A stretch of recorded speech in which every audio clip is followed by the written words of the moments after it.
You ever click on a castover and not see the Shambler? Well, here you have an opportunity. It's Keyan against IskatuMesk. We have this map being, believe it or not, it is Nemesis Station. I think this might be the debut of this particular map. I don't think I've actually seen this map be cast before, so that's wild. This is a map by Balethal, a 1 versus 1 map, so check it out. This is the first game that of 3, of course, that were played between these two players. We will see how they open up. I have been told that I should expect maybe a little bit on the longer side of games, or maybe just macro games or something. So we're going to see what happens. Zeratul's Midnight, that is the name of none other than Keyan, and he is a beige Zerg against Mango Protoss of IskatuMesk. Kind of fitting, I guess, with his name, but anything that's bordering on orange would get that reaction. Or maybe red, white, and blue also. Anyhow, the scouts will meet each other indeed, a little bit closer to Mesk's side of the map. I believe Mesk played random, but it might have actually just been that he picked Protoss. I don't know.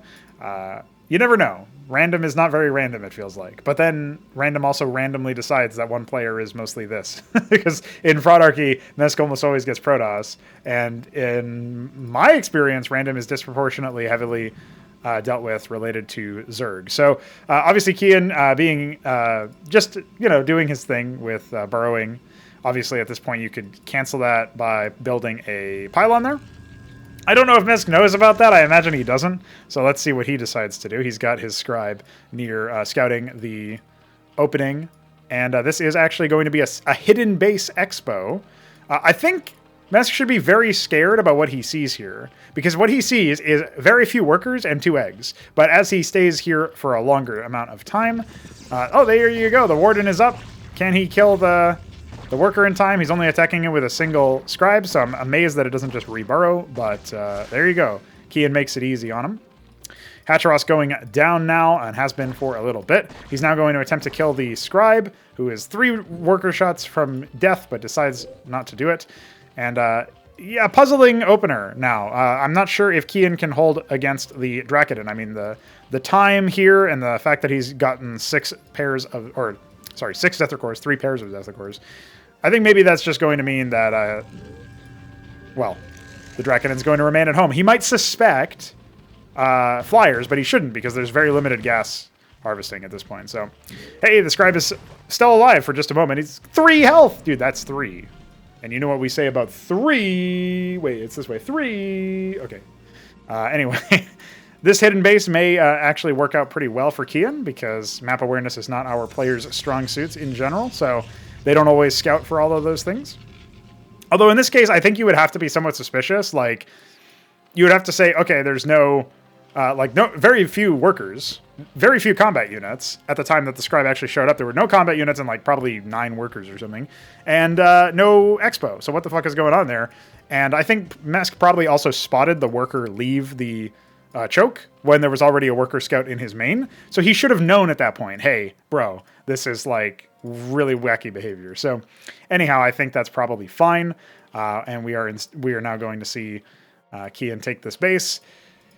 We'll see what the second scribe scout has to do. He's scouting for a natural, it looks like, which makes total sense. We do have a 2-gate opener, only on 1 pylon, remember? So if this was to get focused, that would be particularly bad. And the Draconens are actually going to stick around for a little bit here, probably waiting for some zealots. And he's banking some gas for maybe a different tech structure, maybe something completely unrelated. It's all Zethra cores and Warver cores all the time for Keyan. He's also got some gas, but he's going to be banking it for a bit. He might be going for maybe a Zorkiz, Quasrock sort of combo. That is actually a particularly effective, or can be a particularly effective thing. The scribe will continuously confirm there is no base in the natural. He's going to go ahead and scout up the ramp and see a Circuith, and so he won't test it. Will he go to... Where is he going? He's going to somewhere. He's actually going to scout the bottom right, so this is really good for Mesk. He's figuring out what's happening. Still has almost 200 gas that he hasn't decided to spend just yet on anything in particular. He does have 2 gas workers on the geyser and only 1 worker on the ridge, so he could increase his gas eco percentage or whatever. Both players have acknowledged the presence of the scout worker, so... in the bottom right-hand base. And yeah, if maybe there can be a hold over here in particular, Let's see what happens there. Oh, okay. The armies are going to miss each other, I think. And the one warden, I mean, he's going to have to do some crazy ass pulls. Like these Drakodins being not slightly more delayed means that he has no advance warning that this is coming. So they're going to go ahead and attack each other's bases or whatever, by the looks of things. And there's even going to be some burrowing happening as well.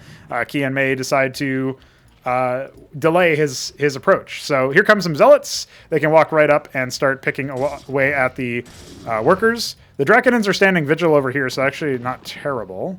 And yeah, Keyan decides to signal for the counterattack. The workers evacuate. The circuit finishes, so that's going to make it a lot harder to do anything with that.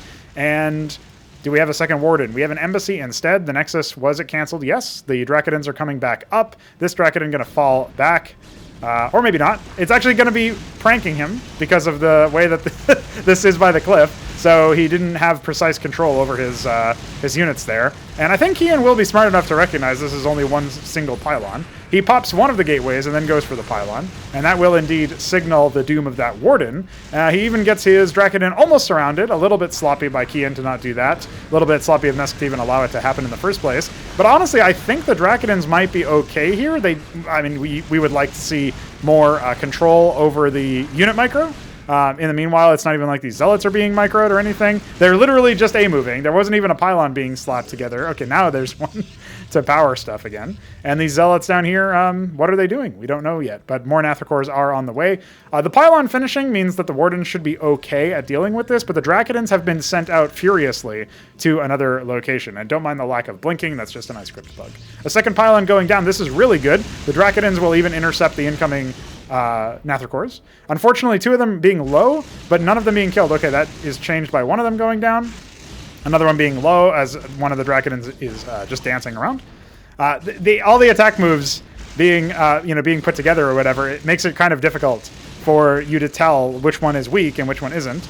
So this Drakodin will indeed fall, but only 3 left. The Warden will be enough to, dissuade any further aggression. A witness is out even. These Zealots have been up to no good, but only one of them still stands. And a pylon even going down over here, so presumably Mr. Mesk will be fishing for a Warden here. But I don't think it's going to be enough, because obviously these Nathrakors are back, and they will clean that right up. A second gateway being rebuilt, I guess you could say. An Aquifer going down as well. The Nexus is nearly finished for Mesk's Expo. And yeah, the double circuit here means that there's really no hope that the Zealot gets anything done. So he makes the walk of shame back home. Zethrakor is happening at the third. We'll say it's the first expansion, but the natural is actually finally being taken. So pretty neat stuff, actually. This game wasn't a stomp either way, I would say. This Drakodin being stuck here is funny. Hopefully future Drakodin spawn on the other side. Otherwise, he's going to have to fill this up. He can kind of influence it by moving the first Drakodin here so that it is on hold pause or whatever, and then maybe another one will pop at most. This witness isn't really moving anywhere. He's actually just patrolling it back and forth. I guess maybe scouting for burrowed units or something, but obviously it would be way better to have it somewhere over here. His Drakodins can come over and reinforce as soon as this is spotted. It should be spotted now. They are going to focus down the pylons. I guess that's okay. But in this particular case, I feel like it wasn't super necessary to do. You could have also popped the Wardens. I guess the one way that it's good is obviously it stops the gateway, right, from existing. I know Mesk did comment before that the pylons being really paper thin might be a mistake of balance or something. But realistically speaking, this was a very manageable situation. I mean, pylons are more than 50% tanky compared to default pylons, but they're smaller. You can stack them for the same size of an original pylon, and 2 pylons is now the price of 1 pylon in Brood Wars. So there's a lot of things that point to the idea that actually it's a net buff for pylons to behave the way that they do. And obviously the other thing that you can do here is, I'm not sure why. Oh, I think he has to move it further up. Yeah, that's silly. I'm not sure if he even can. This might be deceptively, this might not actually be something you can move a worker through, but that would be pretty funny. Another pylon going down dedicated for the gateways makes a lot of sense. Maybe he'll drop a matrix. Nothing else happening on the other side of the map. Just some Zethrakors coming in to tickle the Warden. They will barely scratch the hull. Well, I guess I say barely. That's 45 damage. That's almost 2/3. A couple idle scribes. Embassy obviously pumping workers.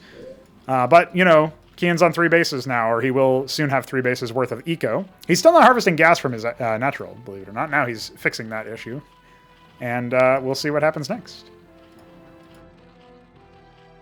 I'm not sure what Keyan's game plan is. He's got a lot of minerals, but he needs to get the gas in order for sure. One more worker on the ridge, full saturation on this natural. He has this capped. He's got nobody harvesting from this ridge. That's very puzzling. I think if he had more gas to his name, he would be able to maybe tech up, maybe go for a Hydrock or a Zorkis to complement his current units. This is funny pathing, but I guess this is intended for you to be able to sneak through this. I imagine this should probably be sealed off. The Dragonids are just going to walk right past. I don't know what's going on there. Pretty good standing army of Zerg here. And that is, of course, what everybody wanted me to say, accidentally or not, is say Zerg here. So Zerg are here. 2 Dragonids are also here. They're going to go ahead and tear apart the mineral harvesters down in the natural, and this army should turn and fight them, or maybe some reinforcements can clean those up. They're just going to continue pursuing the Draconids, which are still buying time. Though at this point, all the workers are dead, so it's just the Hatross taking damage. If this Hatross dies, that's very embarrassing, and we hope that that's not going to be the case. The army is continuously being told to move up. He still hasn't really done anything about these two. I'm not sure what's going on there. He's just going to continue sending the attack wave, but there's a lot of static defense over here, or there will be soon. I think the 2 Wardens will mop up the Natricores just fine, and they were out of sync with the Zethicores and Vorvicores, which obviously are ground units, and as a result have to path around a little bit differently. So the actual building placement here is pretty solid from Mesk, and he is going to be able to cause some very serious confusion.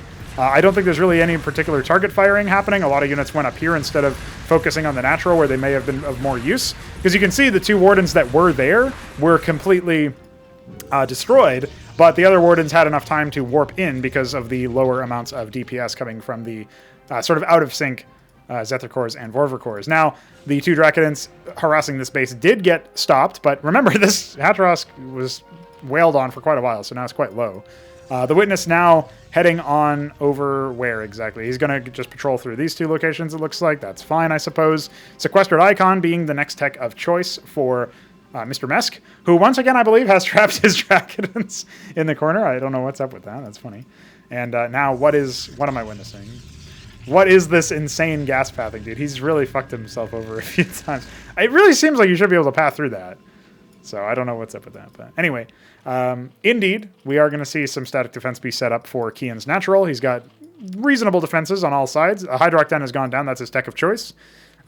He still hasn't gotten the gas from the ridge in the middle of his natural, or his main rather.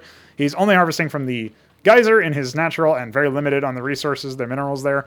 And yeah, he's also got this going on. The Witness just continuing to scout for Mesk as he takes another base. Pretty fine, pretty good. And on a Cantor with an Envoy, well, we've seen this before, but it was funny because it was Keyan doing it to Shambler. So I wonder if Keyan maybe, like this is again the first of the 3 games that they played. I wonder if if Keyan, I've seen him play better than this versus the Shambler. I wonder if he is going easy on Mesk initially, and then he might get slapped around a little bit or find a little bit more potential issues or whatever. And he's like, bro, I need to tighten things up and do some more work or something. This Acantor will obviously outrange the Circuit Colony by 1, and for the most part, it's just going to be focusing on the workers anyway. It can pretty easily kill the Hydras if they're caught unawares. The Zethicores might be well, actually, melee units are obviously pretty legit too. There you go. We got 5 kills right now, I think. There you go. 4 more actually. 9. I want to say that's 12 at least, and a stray. Okay, all of the Zethicores have popped. He could just drop the Acantor and fight them, but he probably doesn't want to risk the micro battle. Obviously, Acantors work very different than Brood War Reavers. They fire a dumb projectile, which does not move nearly as fast as the old Scarab, but their plasma shell does move. I want to say it moves acceptably fast, considering it just it's a fire and forget thing, right? So it's a very different attack than normal. You don't have to build them, it's a very different kind of unit. Now, a massive swarm of air units has arrived. There are a pretty good number of Dracodins, but not really enough, probably, especially since most of them are out of position here. So he's going to do his best to try to clear this out, but again, only 2 pylons. Mesk has refused to learn the lesson of doing that, and he also had witnesses that he refused to send in his allies' base. So the gateways are unpowered.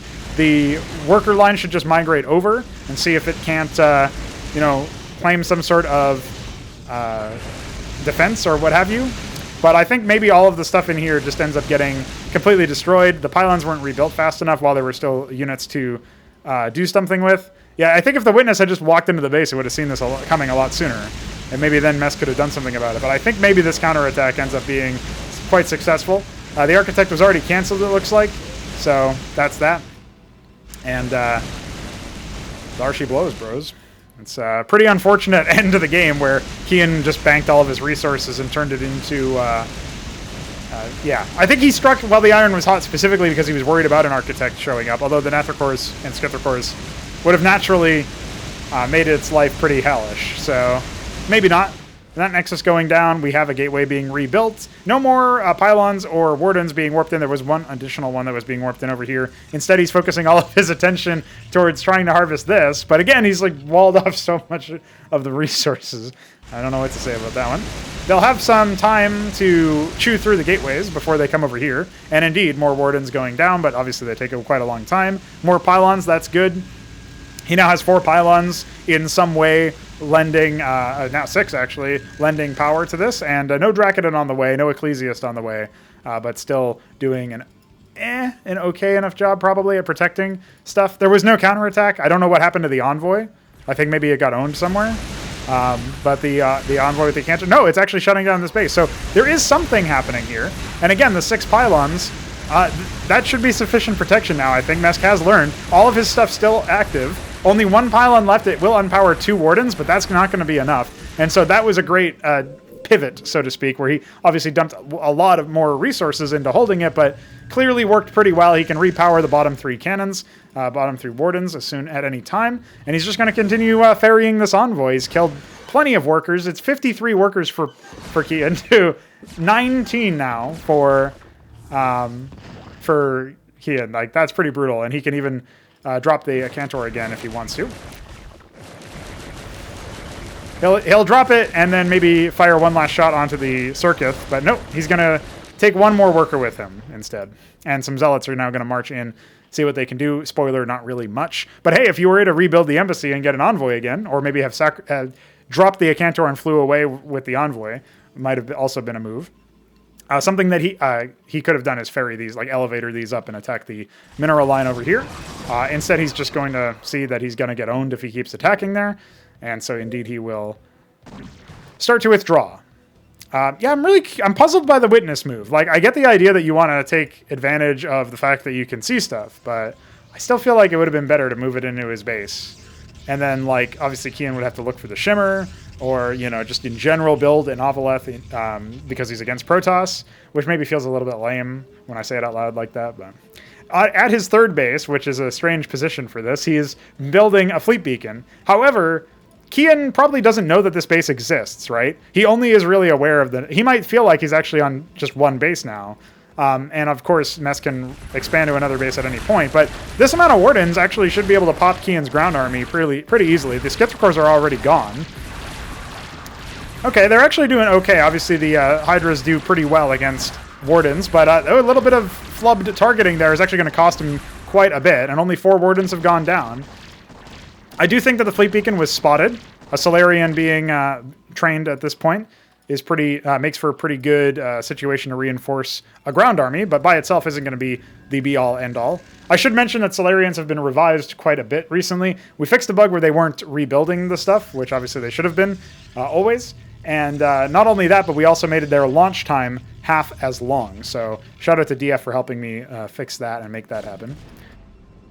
I'm going to go ahead and see if the Dracodon can lure the combat units away from Keyan, but he's instead just going to start trying to attack the Warden. It will get canceled, I believe, so there is that. And then, yeah, that's going to do it for that attack force. He does confirm that the Fleet Beacon is being built, but he's built a swarm of Nathricors. And make no mistake, like, that is enough Nathricors to break down a Solarian.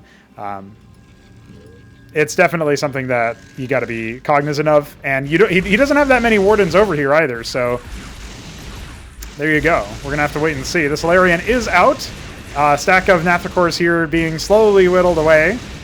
But yeah, I want to say that because there's no micro happening whatsoever from the Solarian, it is getting chewed through. It is pretty slow to get chewed through, but it will indeed get chewed through. So that is going to be it. No micro whatsoever. He just sort of sat there letting it auto-attack. And let's see what he does in the background. His fleet beacon will go down. His Nexus is going up over there. Again, no envoy with an Iskator to continuously harass the eco of Keyan, who has gotten back up to 48 workers. Still 66 for Mesk, but this base is about to get shut down. Most of these are not even mining. I'm going to say it right now here. I think Keyan will take this game. It was a pretty funny back and forth, but, and, you know, these Nath, of course, aren't even being micro to advance past this, but this is a ton of money. Like, this is, maybe Mesk doesn't realize this because he did mention that he feels like maybe Nathacores are still too powerful or whatever, but this is like 3 bases of full sat on gas at the very least, or whatever, you know, like, maybe it's closer to like 2 fully saturated bases or something between these. But it's also like, no tech, and no teching up or whatever, and I just feel like if Mesk had microed some stuff a little bit better, he had a good idea with the drop from the what do you call it? Yeah, he had a good idea from the drop with the Iskator, but I think at this point it's probably too many. Now this is like 3 control groups of Nathacores or something, and a couple more on the way here, so. Floating a ton of minerals is Keyan. Like, that's another thing you could theoretically abuse if you just hard counter the Nathacore comp. We actually saw the Shambler try to do this exact thing against Mist with a little bit more variety to the units. And it just wasn't going to be sufficient, so... Matrices obviously need a little bit of something covering for them. But even now, they're doing okay against the swarm of Naths. And so I think actually we should see this whole thing evaporate. Probably a fair trade in terms of resources spent on all the defenses versus resources spent on the units. Maybe slightly more resources spent on the units in that particular case. But I think, you can just rebuild that when you have the money or, add more stuff over here or whatever. And really at this point, you have to limit the economic growth of your opponent. This is less forces than what we had before. They will be going to the main, and there's only 1 pylon, so... Probably not going to be too long for the world, and there's not really any way you can reinforce that base either. So this will almost certainly get owned, but at least they'll get a few good shots off before and trim the results. That pylon's actually left alive for a lot longer, so pretty surprising there. And yeah, I think if you had just spent like 50 more minerals of your almost 4K, at that point you probably do kill a lot more of the Nathacores. The Atreus is out, so that's pretty good, and if they try to dive onto the Atreus, they get owned by all of the defenses behind it. So he can actually keep this base operational. He did lose a lot of workers, which is pretty unfortunate, but now at this point he's been a bit lazy with the Atreus. It should actually still be totally fine because of the AoE. But another round of Nathacores heading straight for it, and he's not microing it whatsoever, so that will indeed fall. Another Atreus should be out pretty soon, but I guess he didn't order it very quickly. I wonder, what did all of his money go towards? He had like 3K. Oh no, that was, okay, that was Keyan. I had almost 4K. My mistake. I was going to say, what the fuck? That doesn't even make sense the more I think about it. So I'll withdraw my statement. If he had instead spent 50 minerals of like the 200 he had when he set that base up, he probably would have been okay and killed a lot more of the Nath. So not an unwinnable fight whatsoever, when you think about like the way that Protoss work and the fact that he had a lot of opportunities, he still could have just BTFO'd the Nathacores themselves and then gotten into a position where he could, build up a pretty good Air Force. He did say in retrospect that going for AoE probably would have benefited from him more. Like, Solarians are a little bit more about, if you think about like their classical approach of dealing with mech, that's obviously something that's really good with them. But in this particular case, yeah, I'm not so hot on the idea of building them versus a swarm of Nathacores. And obviously air units had presented themselves by this point, right? So it kind of makes sense that you would maybe look for an Empyrean. Actually, that based on the fact that the opponent has only really built a Quasrock and I guess a Hydrock, like he only has access to a few tier 1 units, they're all going to be grouped up. They're all going to be swarmy. So an Empyrean just makes way more sense in that particular front. Now the Atriuses are getting crazy amounts of DPS here, plus all of the static defense as the force multiplier. Completely negates that push. So Keyan's still not able to close out the game right now, but I think he has such an economic advantage. He's getting another macro hatch just to spam out more units. He can just like move a bunch of units into that base and eventually crack it. The Atreus is in the number 3, feeling somewhat powerful. This is hubris for sure. There's no way you should be advancing forward. He probably just doesn't realize how many bases Keyan actually has. And so, yeah, they shall fall upon ye like a great tide. or perhaps a great Todd. Actually, I don't even know if they'll kill a single Atreus. Oh, yeah, they will. Oh, never mind. They're just not even being microed, right? Okay, now they're starting to surround stuff, but... yeah, okay, all right. Well, you know, Keyan recognizes he has no fucking gas, and instead of rectifying that by ordering more units onto gas, although I guess maybe it's only at that base that he needs to. No, he hasn't. He doesn't have anything on this ridge. He still has completely ignored it, that ridge. I don't know why. It's like, it's almost like those ridges only exist in my version of the map or something, even though we're loading their version of the map, so that doesn't even make sense. But pretty wild. It looks like Mesk didn't see the creep over here somehow. I feel like he definitely should have. But instead, he's just going to try to barrel on through the circuits. He will spot all of the air units here. If he micros well, he can probably pop all of the Naths and then leave him with only Skithra cores. Actually, really good AoE there. Another Atreus tears apart, must have been like 6, 7, 8 fucking Skithra cores or something insane. And now a group of Izira cores are here showing their hand. That will mean that the Atreus has to move back a little bit and hopefully rely on maybe some Amaranths, maybe something else. But there's just so little money for Mesk at this point. He's trying to pump Atreuses as much as he can, but I'm not so sure it's going to be possible. Iral Iris has been deployed, and he's even, Keyan that is, building a Leveril Pond now, mutating that.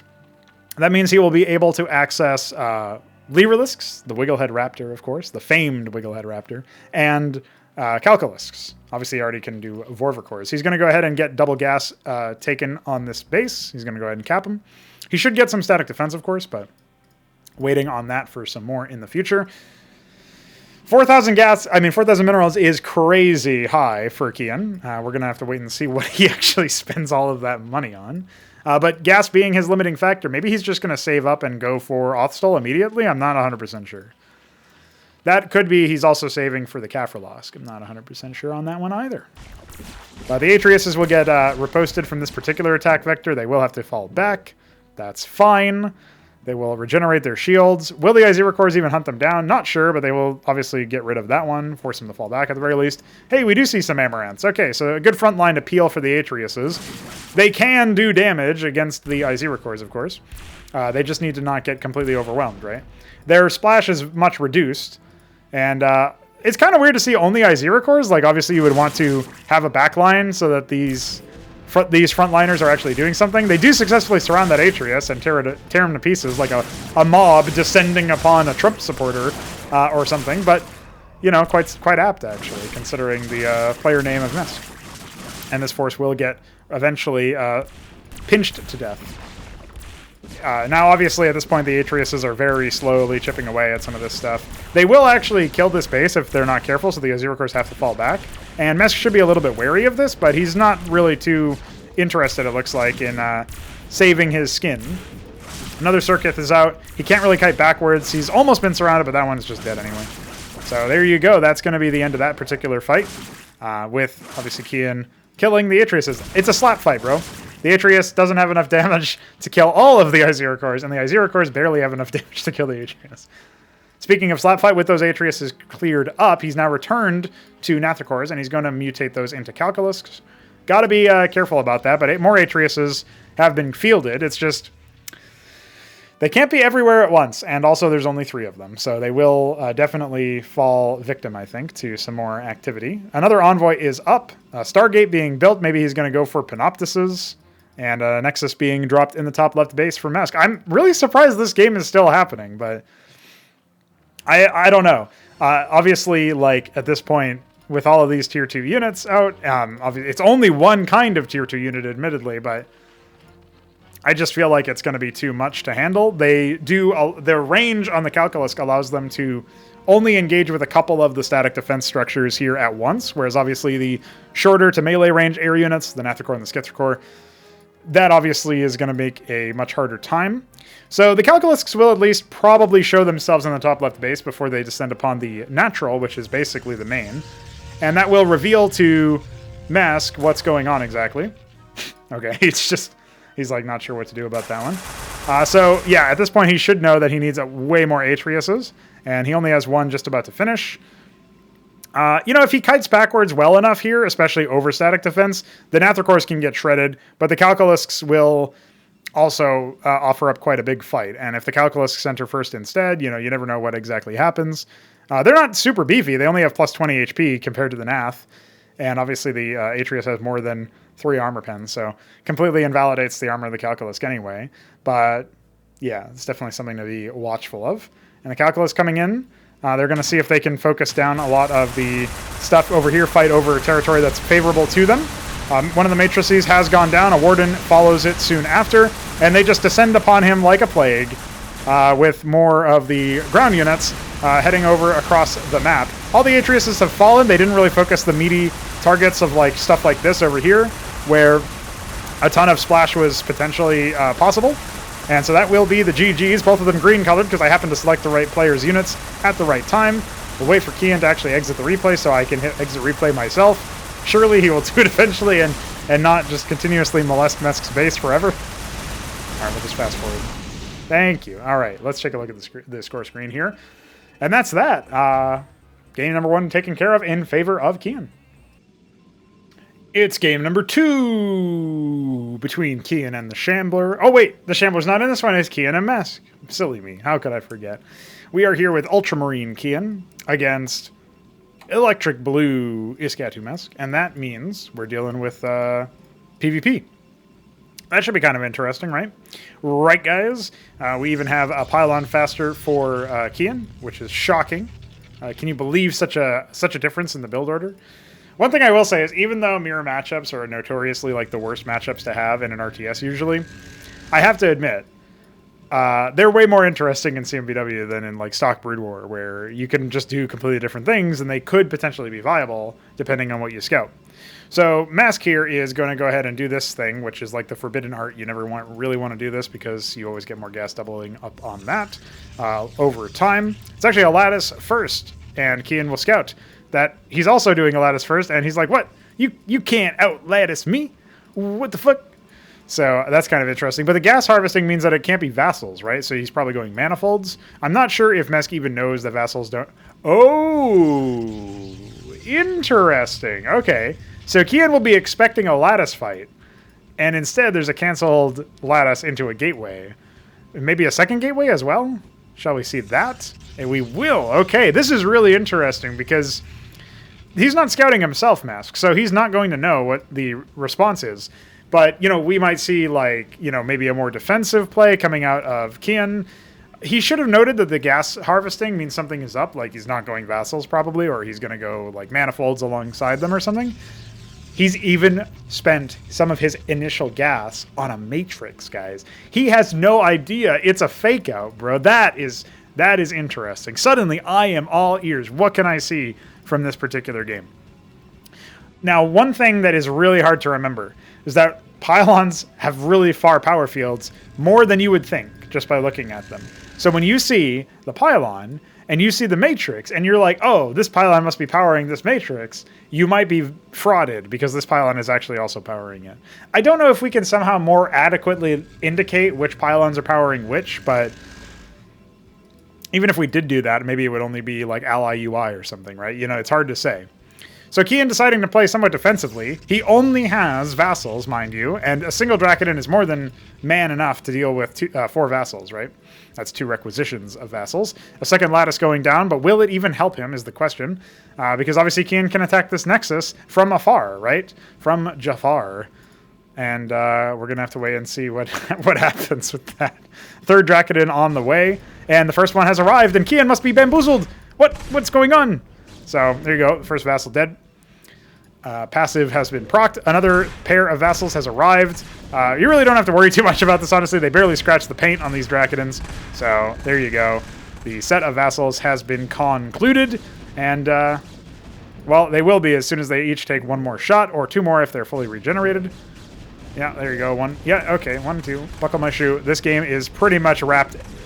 Great mind games, I guess. Like I say great, but this is the importance of scouting a second time so that Mesk doesn't destroy you with a couple Dracodons in the early game. He's got a third one, he's just not even using it. A fourth one even, he's just not even using it. He knows he can win the game with just 2. So, the vassals are still being built. They're going to come in and not target the weak one. The scribe's also not targeting the weak one. And the vassals will also fire. I think they do slightly more damage per second to the Dracodons than the scribes, but it's not much, guys. Let's be real. And now it's just such a crushing economical defeat. I say ecological like I'm talking about plants here. And that's because it's fucking Protoss, bro. Protoss are fucking plants, bro. And indeed, the vassals are down. The scribes will soon follow. There's only going to be like 5, 6, 7, 8, 9, something like that. Some number between 1 and 1,000 of scribes left for Keyan. And he's gonna drop a matrix. I don't know why a matrix instead of a warden, but you know what? Sure. Just let it rock and let it get canceled. He doesn't even cancel it. It's GG, boys. He didn't once decide to go for Sims or for Manifolds, which would have been a much more better fighting force. He didn't really try to play towards his matrices and keep the, it's just he got totally baited. He got totally fucking baited by the fact that Mesk has gone Dracodons. He's now going to go ahead and send some more reinforcements that he thought he didn't need just to go ahead and mop this up. And it's GG, boys. This is over in a as quickly as you can say vassals, ? It's gone, man. That one Dracodon, he might have been weak. He might have actually died to the bee stings. Another one may follow, but I don't think so, bro. I think it's over. And look at that. 2 HP and a dream. Could have been 3, but pranked. I don't get it. Did you cancel the lattice? Yup. Fucking destroyed. Utterly annihilated. Driven to extinction. GG. Hats off, honestly. That's a fair W for Mr. Mesk. And there's a score screen for those interested. It is with great sadness that I bring to you news that the last replay in the Best of 3 series did not actually work, no matter how many different things I tried. So we haven't cracked the code for that specific replay, apparently. Who knows? Maybe we'll be able to figure it out later. But as of right now, it's 1-1. Mesk firing back with a very quick mind game. Good play from him. Stressing the importance of double scouting, at the very least, to see what your opponent is actually bringing to the table. And I suppose, beyond that, we'll just have to wait and see what comes next. What is on the way, so to speak? Can we successfully have replays and castovers every single day? I think we can, and if you want to contribute, if you want to throw your hat into the ring, well, hop on the Discord server. I post comments in every one of these videos linking you to it, and obviously it's also in the description. And pop in and see what you can do, see what you can give us. Obviously, we prefer PvP stuff. We would like to be able to do some 2v2s sometime soon, so if you want to contribute to that sort of thing, you know where to go. And until next time, bye!